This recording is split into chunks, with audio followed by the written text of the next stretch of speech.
இருக்கிறதுலயே ரொம்ப காஸ்ட்லியான சாரியா காட்டுங்க. ம். சரிங்க sir.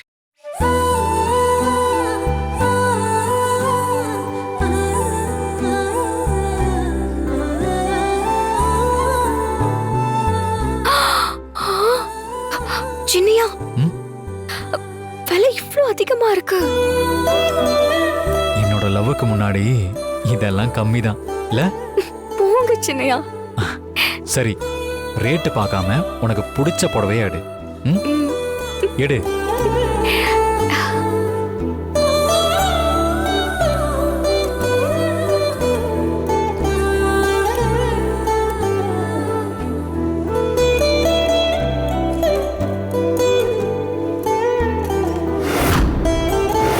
Hi viewers, this is Alex. இன்னைக்கு நம்மளுடைய 24/7 யூடியூப் சேனலுக்காக இன்னைக்கு நாங்க சென்னையிலேயே பிரபலமான ஜவுளி கடையான கந்தன் ஜவுளி ஸ்டோர்ஸுக்கு தான் நாம இப்ப வந்திருக்கோம். இந்த ஜவுளி கடைய கடைன்னு சொல்லக்கூடாது, கடல்னு தான் சொல்லணும்.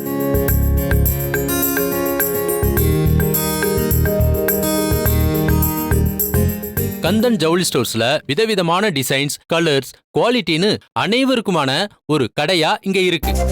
கந்தன் ஜவுளி ஸ்டோர்ஸும் நம்ம யூடியூப் சேனலும் இணைஞ்சு இங்க பர்ச்சேஸ் பண்ண வந்திருக்க கப்புள்ஸ்க்கு ஒரு சேலஞ்ச் கொடுக்க போறோம். இந்த சேலஞ்சில் வின் பண்றவங்களுக்கு பெஸ்ட் கப்புள்னு சொல்லி அவங்களுக்கு ஒரு காஸ்ட்லியான கிஃப்டா கொடுக்க போறோம். கப்புள்ஸ போய் பார்க்கலாமா?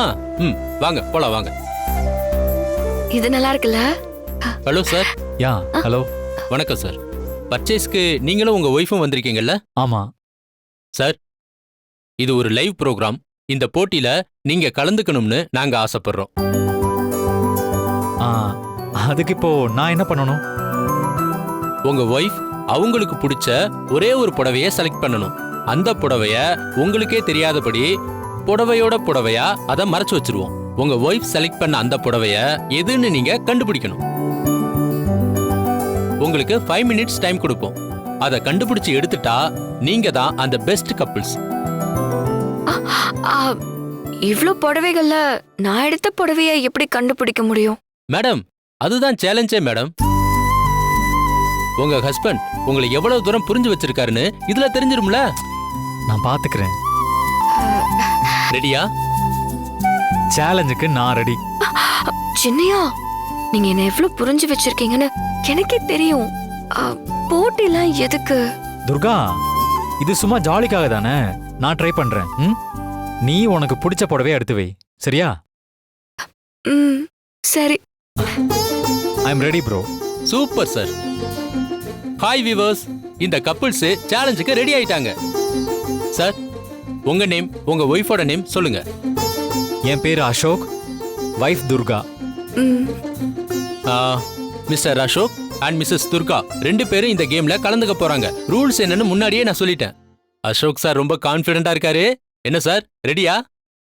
I am always ready. Sir, நீங்க போய் கொஞ்சம் அந்த பக்கம் திரும்பிக்கோங்க. Okay okay.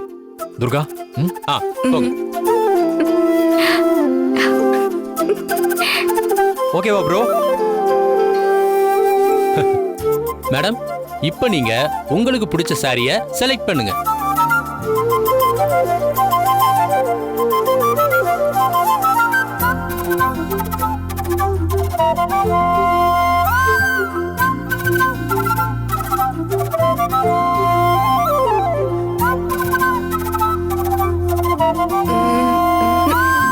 மேடம், இந்த புடவை பிடிச்சிருக்கா? சரி சரி, பாருங்க மேடம், பாருங்க.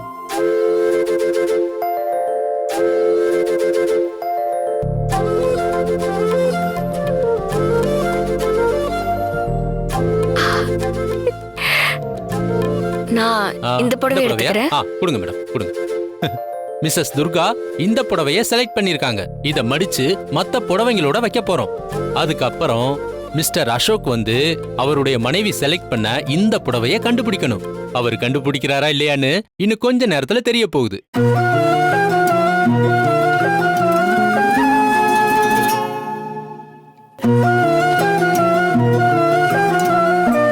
எப்படியும் சின்னையாவால கண்டுபிடிக்க முடியாது. பாவம், மாட்டிக்க போறாரு. துர்கா மேடம் செலக்ட் பண்ண புடவைய நாம அந்த இடத்துல வச்சிருக்கோம். வாங்க, இதோ இதுதான் அந்த புடவை. இப்போ அசோக் சாரை கூப்பிடலாமா?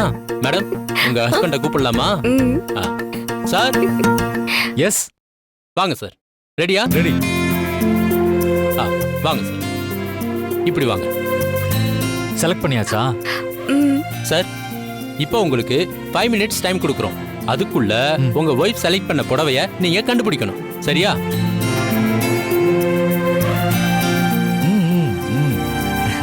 Sir, time start now. Okay bro.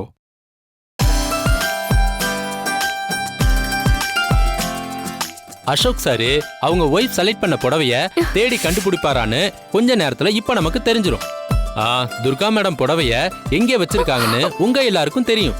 ஆனா அசோக் சாரு எங்க தேடிக்கிட்டு இருக்காருன்னு பாருங்க.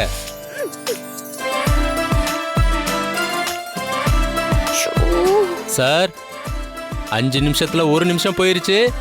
ம்.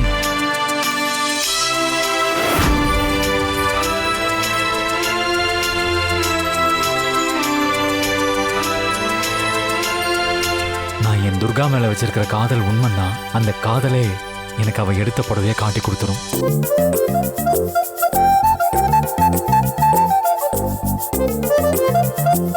கேமராமேன், 1 நிமிஷம். டைம் போய்கிட்டே இருக்கு. பெஸ்ட் கப்புள் சேலஞ்ச்ல இந்த கப்புள்ஸ் ஜெயிப்பாங்களா இல்லையான்னு இன்னும் கொஞ்ச நேரத்துல தெரிஞ்சிடும். அங்க காட்டுங்க. இதுல துர்காவுக்கு பிடிச்ச சேலை எந்த சேலை? காதலே, துர்காவுக்கு பிடிச்ச அந்த சேலையை எனக்கு காட்டு.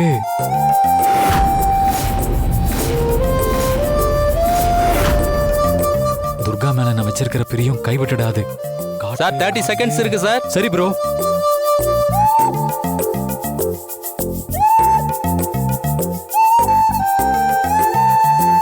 சார், 10, 9, 8, 7, 6, 5, 4, 3, 2.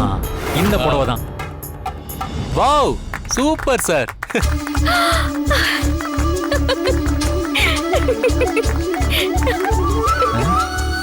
சின்னையா, நான் எடுத்த புடவைய கரெக்டா எடுத்துட்டீங்க. என்னோட லவ் என்னை கைவிடல. ம்? சூப்பர் சார், கலக்கிட்டீங்க. வாழ்த்துக்கள். இது வரைக்கும் எங்க ப்ரோக்ராம்ல கலந்துக்கிட்டு வின் பண்ண ஒரே கப்புள் நீங்க தான் sir. Mr Ashok and Mrs Durga best couple sir win பண்ணிட்டாங்க. அசோக் சார், உங்க ஒய்ஃப் செலக்ட் பண்ண புடவைய உங்களுக்கு எங்களுடைய கிஃப்டா தரோம். ப்ரோ, என் துர்காவுக்காக நான் எடுத்து கொடுக்கிற காஸ்ட்லியான புடவை இது. அத போய் சார், அதுதான் சார் எங்களுடைய கிஃப்ட். உங்கள மாதிரி ஒரு அண்டர்ஸ்டாண்டிங் கப்புள்ஸ்க்கு எங்களுடைய வேல்யூபிளான கிஃப்டை தரோம். ப்ளீஸ் சார், மறுக்காம வாங்கிக்கோங்க சார். கொடுங்க சார். இந்தாங்க ப்ரோ. மது, இந்த புடவைய நல்லா பேக் பண்ணி எடுத்துட்டு வாங்க. Okay sir. சொல்லுங்க மேடம், நீங்க எவ்வளவு சந்தோஷமா இருக்கீங்க? நான் இதெல்லாம் எதிர்பார்க்கவே இல்ல. சின்னையா கண்டுபிடிப்பாரான்னு ரொம்ப டென்ஷனா இருந்தேன். வேற புடவையே எடுத்துருவாரோன்னு நினைச்சிட்டு இருந்தேன். ஆனா சின்னையா கரெக்டா எடுத்துட்டாரு. சார், நீங்க எப்படி கரெக்டா கெஸ் பண்ணீங்க? எனக்கு ரொம்ப பெருமையா இருக்கு. எல்லாம் லவ் தானே. மனசுல பொதுவா காதல் இருந்துச்சுன்னா மனைவி என்ன நினைக்கிறாங்களோ அது ஈஸியா கண்டுபிடிச்சிடலாம். Super sir. Thank you sir. வாழ்த்துக்கள் சார். தேங்க்யூ. என்ன பேக் பண்ண இவ்வளவு நேரம் பண்றாங்களே? சார், கொஞ்ச நேரம் நீங்க பேசிக்கிட்டு இருங்க, நான் இதோ வரேன். இன்னொரு புடவை பாக்குறியா?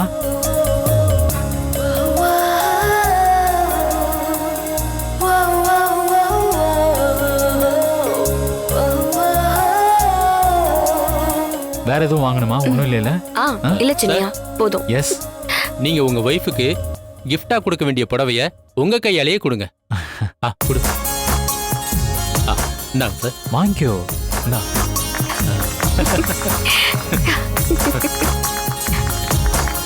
The winning couple, Mr. Ashok and Mrs. Durga. The gift sponsored by GK 24x7 மற்றும் கந்தன் ஜவுளி ஸ்டோர்ஸ். இது கடை அல்ல, கடல். Thank you, thank you. Okay bro, thank you. நாங்க கிளம்புறோம். சரிங்க சார், தேங்க்யூ சார். வா துர்கா. மது கொஞ்சம் வழி.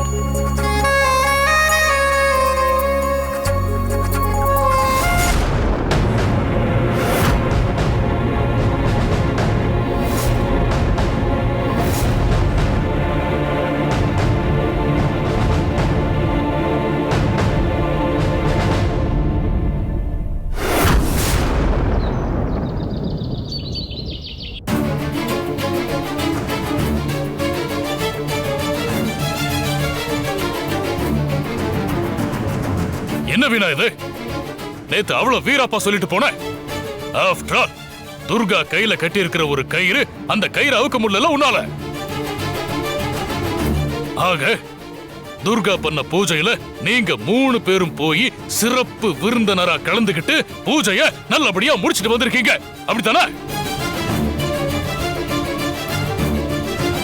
வீணா சொல்ற மாதிரியே கும்பாபிஷேகத்துக்கு முன்னாடி வரைக்கும் நம்ம வீட்ல இருந்தது கனகாதான் போல இருக்கு. அவ துர்கா கையில கட்டிவிட்ட மந்திர கயிறுக்கு ஏதோ சக்தி இருக்கு பெரியவரே. பாவம், வீணாவே சும்மா சொல்லக்கூடாது. பில்டிங் ஸ்ட்ராங்கு, பேஸ்மெண்ட் வீக்குங்கிற மாதிரி அவ பண்ணுன ஐடியாஸ் எல்லாம் சூப்பர் தான். ஆனா என்ன பண்றது, அந்த மந்திர கயிறுக்கு முன்னாடி இவ ஐடியா எல்லாம் வீக் ஆயிடுச்சு.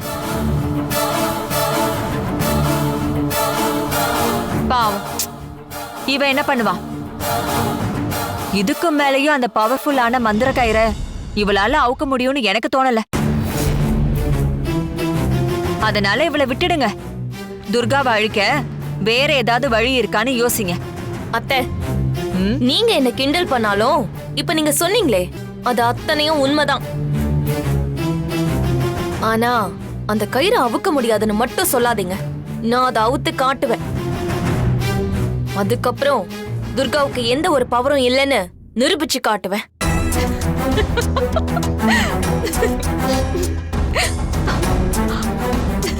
காவேரி, இப்ப எதுக்கு நீ சிரிக்கிற? வீணா சின்சியரா தான் ட்ரை பண்ணா, ஆனா காரியம் தான் கை கூடல.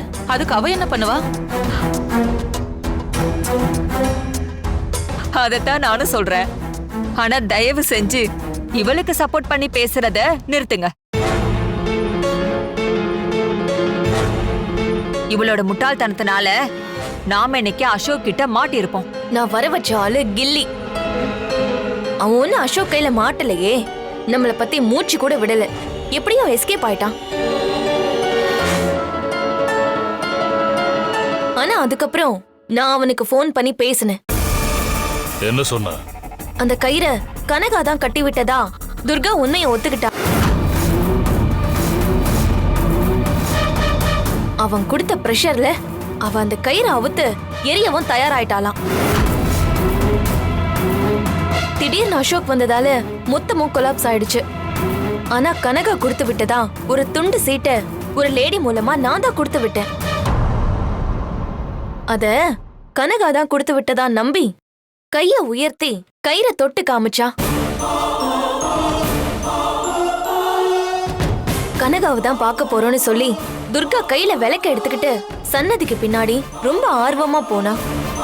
இது அத்தனையும் என் பக்கத்துல இருந்து காவேரி அத்தையும் பார்த்துட்டு தான் இருந்தாங்க.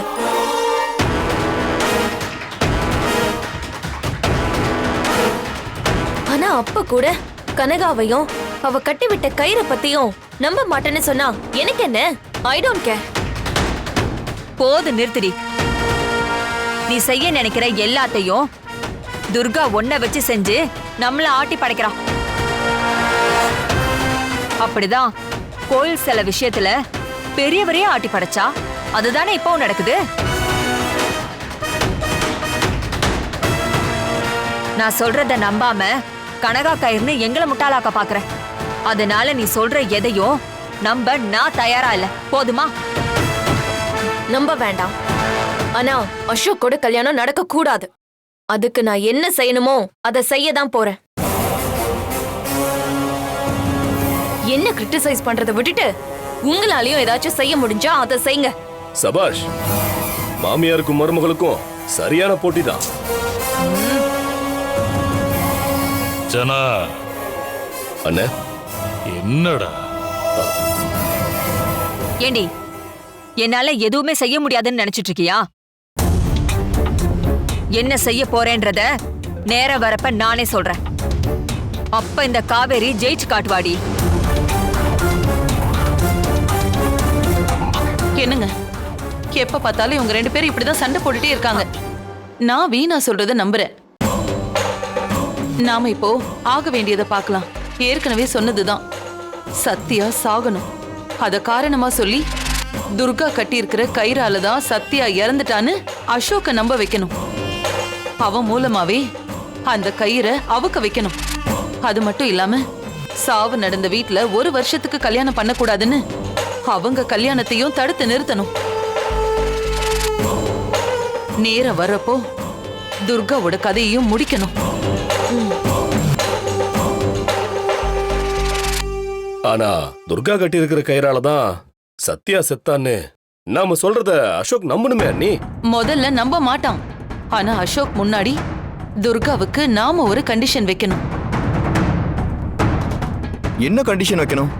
நீ கட்டி இருக்கிற கயிறால தான் சத்யா செத்தான்னு துர்காவை கயிறு அவுக்க சொல்லணும். ஓ, நிச்சயமா துர்கா அந்த கயிறை அவுக்க மாட்டா. அப்போதான் அசோக்க நாம நம்ப வைக்கணும். அசோக்க நம்ப வைக்க நாம சத்யாவை இழந்ததுக்கு பின்னாடியும் துர்கா அந்த கயிறை அவுக்க மாட்டேன்னு சொல்றானா, அந்த கயிறுக்கு பின்னாடி இருக்கிற கதை என்னன்னு அசோக் முன்னாடியே அவளை சொல்ல வைக்கணும்.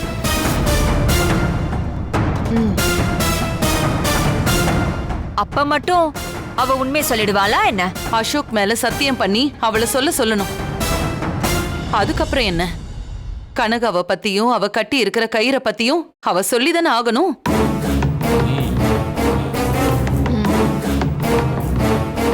அப்பதான் போலி அசோக் துர்கா கிட்ட சொன்ன மாதிரி கனகான்னு ஒருத்தி மந்திரிச்ச கயிறை துர்கா கையில கட்டி அவ மூலமா ஜமீனை அழிக்க பாக்குறானு. அதனாலதான் சத்யா இறந்துட்டானும் நாம ரொம்ப ஸ்ட்ராங்கா பேசணும். அத உணர்ந்துதான் கோடங்கி சிகப்பு கயிறை அவுத்துட்டு கருப்பு கயிறை கட்ட சொன்னான்னு சொல்லணும். அதுக்கு துர்கா என்ன சொல்லுவா? இத்தனை நாளா இந்த வீட்ல இருந்தது கனகாதான்னு சொல்லுவாளா? சொல்ல மாட்டா. சொன்னா ஏன் இத்தனை நாள உண்மையை மறைச்சேன்னு அசோக் அவகிட்ட சண்டை போடுவான். அதுக்கு பயந்துகிட்டு அவளால உண்மைய சொல்ல முடியாது. நாம அவ மேல போடுற பழியையும் அவளால மறுக்க முடியாது. அசோக்கோட வெறுப்புக்கு அவ ஆளாவா. அந்த கயிறை அவன் அவுக்க சொல்லுவான். அசோக்க சமாதானப்படுத்த அவ அந்த கயிறை அவுத்துதான் ஆகணும்.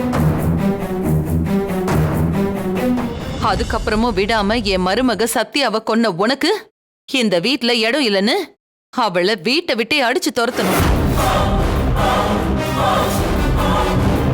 வீட்டை விட்டு என்ன, இந்த உலகத்தை விட்டே அனுப்பணும்.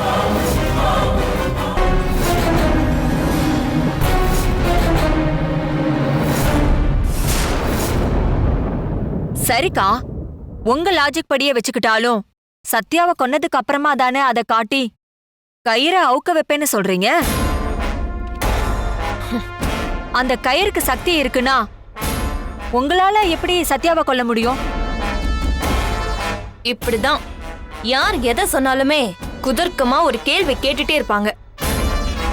ஆனா என்னோட ஒரே ஒரு குறிக்கோள் அவ கையில இருக்கிற அந்த கயிறு அவுக்கிறது தான்.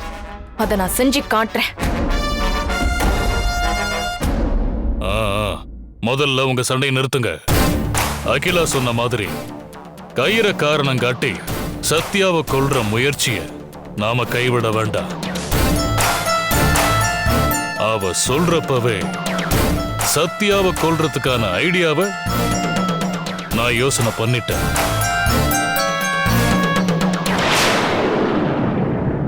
என்ன ஐடியாண்ணே? ஹாஸ்பிட்டல்ல இருந்து ரெகுலர் செக்அப் பண்றதுக்கு ஒரு நர்ஸ் வந்திருக்கான்னு சொல்லி நமக்கு வேண்டிய ஒரு நர்ஸ வீட்டுக்கு வர வைக்கணும். அவளை வச்சு விஷ ஊசி போட்டு சத்யாவை கொன்னுறலாம். என்ன சொல்றீங்க?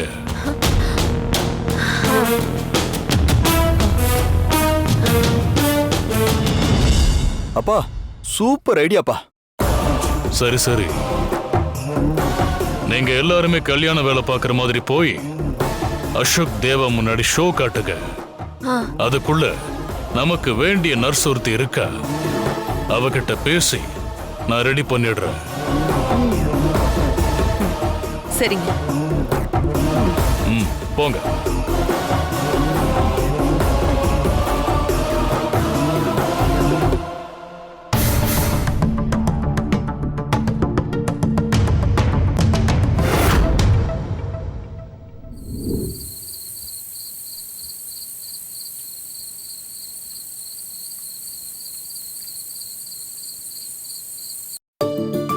சாமி, அதுதான் செக் பண்ணிட்டு இருக்கேன்.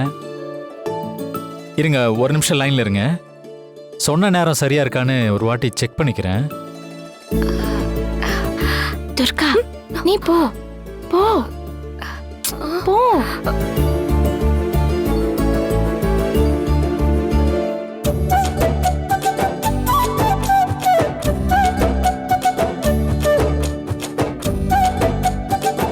முகூர்த்த நேரம் 10 to 12ன்னு ஜோசியர் டைம் குறிச்சு கொடுத்துருக்காரு.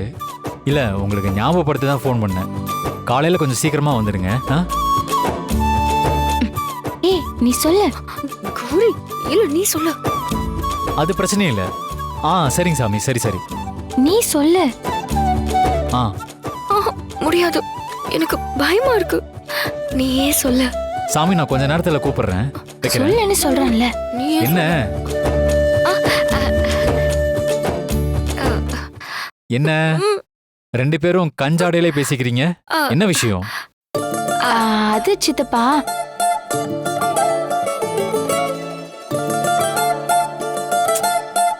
சொல்லு.